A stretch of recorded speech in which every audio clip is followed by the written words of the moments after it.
Pukeology Podcast, where science meets your hilarious puke stories and the tips and tricks to stop that up-chuckle that you need. You never know what's going to spew out of her mouth. Here's my mama, Dr. PukeNoMo.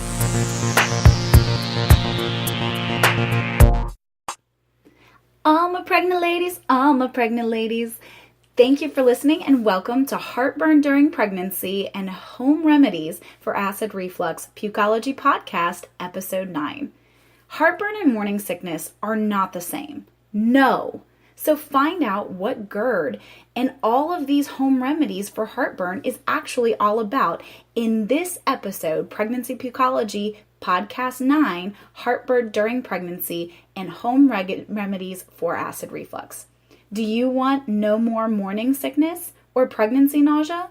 Visit our sponsor, nomonausea.com, the only natural way to instantly stop your worst nausea, vomiting, or even headaches all in one place. NoMo Nausea Band can also be placed on your baby registry or your delivery bag by visiting Bye Bye Baby and Babies R Us real soon. And your little ones are always well taken care of with the first and only natural way to instantly stop their upset tummies with NoMo Nausea Kids, available now at your local CVS store. So what's hilarious about Pukeology Podcast? It's so funny. The humor in it just makes you want to pee your pants. Like you don't have to pee all the time anyway, with great stories like Coated Cat, Sexy Secret Spew, and New Girl Shoes. If you want to learn more about your pregnancy, humor and knowledge is the key to help you survive these 9 months. And just know we're in this together. Today you will learn the science behind what actually is pregnancy-related heartburn. How does it affect the body differently than just plain old morning sickness? And I couldn't leave you without 10 awesome ways to combat acid reflux in pregnancy.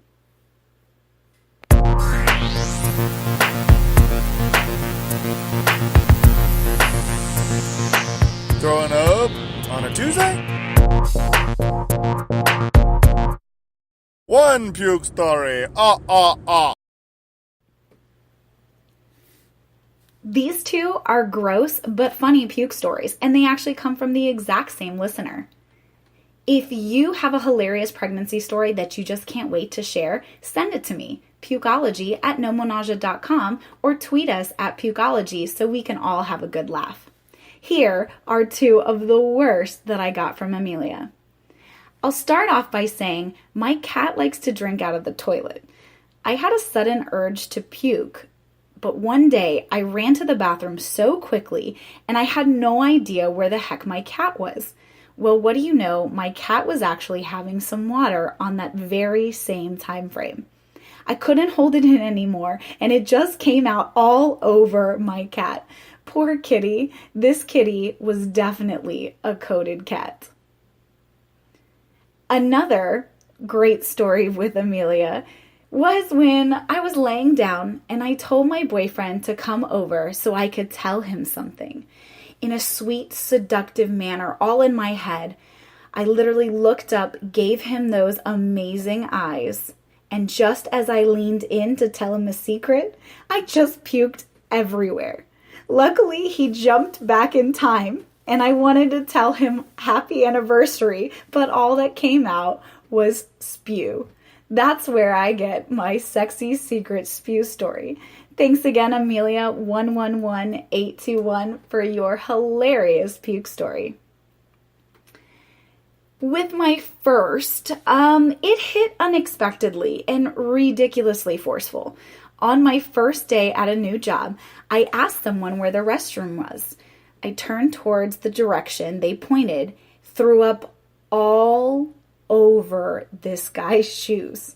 I was so mortified. He never said a word, and I cleaned it up as quickly as possible. Thank goodness I never saw him again.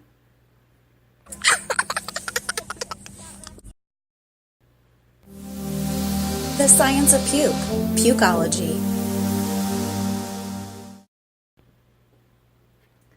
Did you know that 50% of pregnancy women report having bad indigestion their second and third trimesters? If you're one of them, raise your hand now. My hand's up in the air. So what exactly is GERD?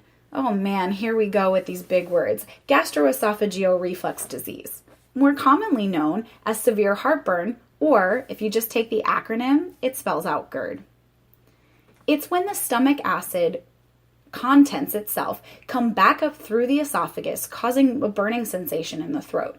Think of it like a mini barf that comes up and goes back down, but irritates everything.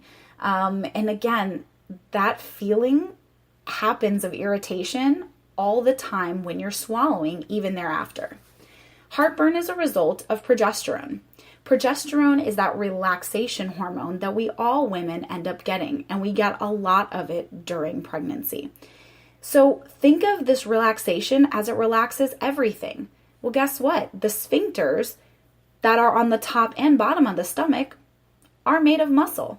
So the relaxation of progesterone causes the lower esophageal sphincter, or the cap of the stomach, to relax, causing the food contents to come back up the wrong way. It's like going the wrong way on a one-way street. Gross and unsafe if you are driving. The second reason is because of your beautiful baby is growing. Now, this growing, gorgeous fetus does compress the stomach. Less room, ladies, so don't try to stuff it in. Stop eating these big meals. You need to eat smaller meals more times per day. And take your time. There's no race if you get done finishing eating first. Again, that will also help to decrease the amount of acid reflux that you actually get. Eating rapidly can cause that heartburn and indigestion. When you're full, just stop. The difference is, morning sickness is a sensation of nausea due to a hormonal imbalance, mainly estrogen, which is very different from progesterone that we just talked about. And morning sickness, that nausea that's sensed, usually happens within the first 12 weeks of pregnancy. And if you throw up, it's not because the valve is not working as an acid reflux. It's that the contents just want to come out, not because you have a problem with all of the physiologic workings of the body. Did you know that sipping liquids, such as water, in between your meals is preferred to drinking water or other beverages during your meals? That was interesting because that's something that I didn't inherently think about. With dinner, I always wash a drink down with water, but it's interesting that I felt fuller faster. So it's better to drink more times per day and less when you're actually consuming your meals. Eating while standing or taking a leisurely walk after meals actually helps to wash the acid back down into that has accumulated back into your esophagus and pushes it back down to the stomach. Think of it as your body's natural workout to push everything down. So stand up and let gravity help you. Your bedtime routine should be the following. Restrict foods for at least 3 hours before bed. If you're a working mama like me, I know that's very difficult, especially because we have all the sports activities, all kinds of things for our kids that we have. So it's very hard to do, but try to do it. It really will be a lifesaver. Eat at 7, not at 10, right? Because you're usually going to be going to bed. Sleep with your head and upper chest a little bit elevated. A cheap wedge pillow does the trick amazing. If you shove it kind of like underneath the mattress, or if you're a fancy Nancy, if you got one of those awesome, extremely expensive Tempur-Pedic beds, you can just adjust it. So kind of sit it up. It's that position for snoring, but it works really well to keep all of that food down. Wear loose-fitting PJs and loose-fitting clothes for that matter. Don't walk around just because you need to show off your muffin top because you're now finally pregnant.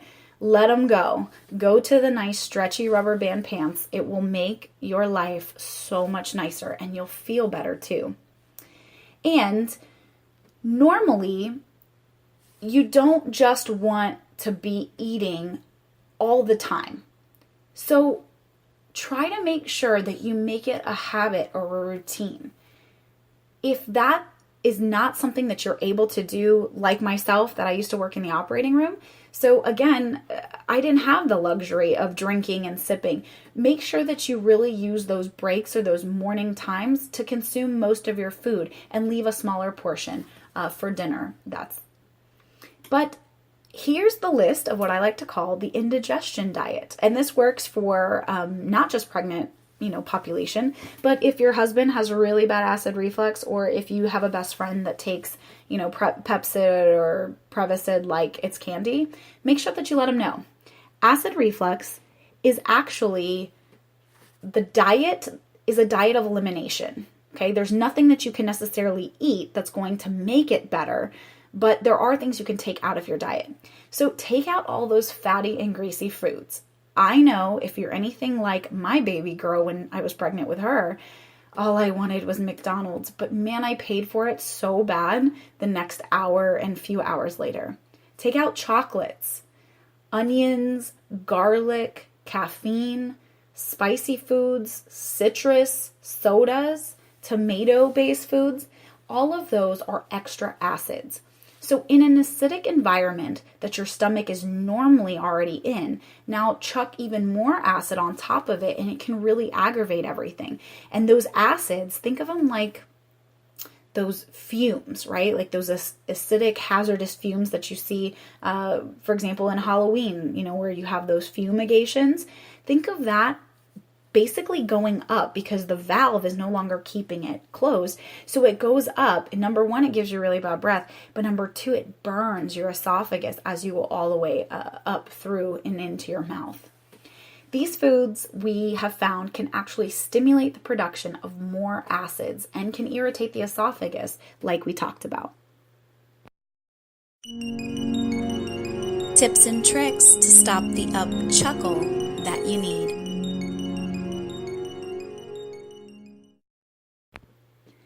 What you guys have all been waiting for. Tips and tricks to finally stop that heartburn. All right, heartburn itself is awful, especially in that third trimester when you're getting so close to delivery. Because the baby, as we learned in the Pukeology science right before, it's physically lifting your stomach and it's shrinking the room that it normally has. So think about it like a balloon. If you fill a water balloon and then you restrict the amount on the bottom by squeezing it with your hand, it just like kind of bulges over. Well, that's what happens, and it puts so much pressure on that valve at the top. I used to say it feels like my baby is in my chest. Well, it's because they're physically in your chest at that point in time. And if you've ever been kicked in the ribs, I have a million times with my son, man, it hurts. So you'll definitely understand what I'm talking about in that point. But here are some remedies to actually fix acid reflux. And I'm going to go through what each of them is, what they do, and these are medications. So please do me a favor, ladies, go discuss this with your OBGYN. Talk about all of the different options. And I'm going to give you some natural remedies to stop acid reflux here after basically number 4. H2 blockers. That is blocking the acid. These type are like Pepcid and Zantac, but they actually decrease acid production. Hydrogen, oh, here we go with the chemistry. Hydrogen, which is H+, dictates how acid or how acidic something is versus, if you remember from high school chemistry, the basic, right? Basic is the OH group. It's the hydroxide group. H2 blockers actually stop the acid production, but they don't do anything for the acid that's currently in your stomach. So again, it can help you in the future, but it can't help you right now. You're going to have to take a Tums for that, and we'll go through that. Proton pump inhibitors like Prevacid, Protonix, Nexium, they reduce the amount of acid that your stomach makes. So notice the difference. Proton, what we said before, those H2 blockers block the actual acid from being made, whereas proton pump inhibitors is a pump that stops the actual acid itself from being pumped into the stomach. And this pump, which I like to kind of call a toll booth, is called a proton pump inhibitor because from where the acid is made to where it's being pumped in the stomach, that action is stopped. Think of a proton pump inhibitor like a toll booth. If the toll booth was closed, you can't pass to the other side. That's exactly what it does. These medications must be taken continuous, or else the proton pump itself opens back up for business. And that's not what you want, especially when you're dumping tons of acid through this portal. Antacids, what I like to call the pregnancy chewable candy. Antacids like Mylanta, Tums, and Rolaids provide very quick relief as they neutralize those stomach acids. But please, ladies, be careful. If you have a sodium-restricted diet due to high blood pressure or problems with preeclampsia, you need to discuss this with your OBGYN or your neonatologist if you are being seen, because of the fact that, unfortunately, they are just a bunch of base, right? They're like this chalky base that you're throwing into your stomach. And if you already have high blood pressure, it can spike it a lot more. Now, the following are home remedies for acid reflux, also known as GERD, that will help not just pregnancy heartburn, but I think everyone should try these mechanisms first. So get a pen and paper and get ready to finally get relief from this indigestion. Have you ever tried eating enzymes after a meal? Papaya enzymes are actually great for breaking down protein. When I used to work a long time ago in natural medicinals, I ended up doing a study of my own, adding papaya enzymes, which are the little pills, to a meatloaf. I came back a few hours later and the meatloaf was completely liquefied, proving that it actually helps to break down proteins. So the less work your stomach has to do, the less acid it needs to produce. Herbs can be great and very beneficial for natural GERD remedies like chamomile, licorice, marshmallow, or slippery elm. The way that they end up working is almost a calming type of effect. That's why they say drink chamomile before bed, like a tea. It helps to reduce it, and licorice is actually well known to help stop that acid reflux. So you'll sometimes find licorice in like a lollipop for moms that have bad morning sickness. 1 tablespoon of raw organic apple cider vinegar. Does anybody know that apple cider vinegar is actually a weak base? Most people don't know that. And that's for every 4 ounces of water. So let me repeat that. 1 tablespoon of apple cider vinegar in 4 ounces of water gives a fast-acting relief. Or you can do a spoonful of baking soda inside water. Again, we've talked about those blood pressure issues. So ladies, if you do not put any baking soda inside water and drink it, because a lot of sodium restricted diets will end up, or all those ladies who are on those diets will have a higher blood pressure than what they need. Aloe vera. It's so coating. It's like almost thicker. So it helps to calm and soothe upset stomach, diarrhea, and the redness of bowels in bowel disease like ulcerative colitis. So you'll find a lot of people that have these bad ulcers will end up drinking aloe vera. And they say that it is very good actually to consume aloe vera as a drink before you consume food so that it coats around it. Think of like a Pepto-Bismol, but it's a natural version. How many of you ladies like eating something when you have heartburn? No one. None of us. Zilch. Nada. Nobody. Nada. Ninguno. That's why NoMo Nausea wristband is so revolutionary. It helps to instantly calm your upset stomach in seconds using aromatherapy of peppermint essential oil. It helps stop the turbulent upset tummy by allowing it to beat in sync. That helps to push more food contents down so you don't have anything to throw up later.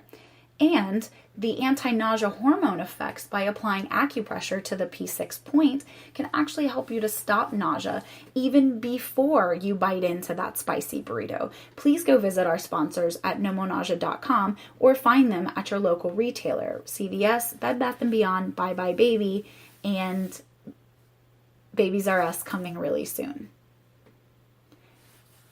Now you've learned, you've gone behind the scenes of the science, and ultimately we gave you the answers for the best information that I have about pregnancy there is to date. If you love Pregnancy Pukeology Podcast, let us know with a 5-star rating or hearts for like. Don't forget to download this episode, but more importantly, share it with all your prego friends.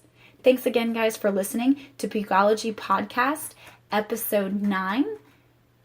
heartburn during pregnancy, and home remedies for acid reflux.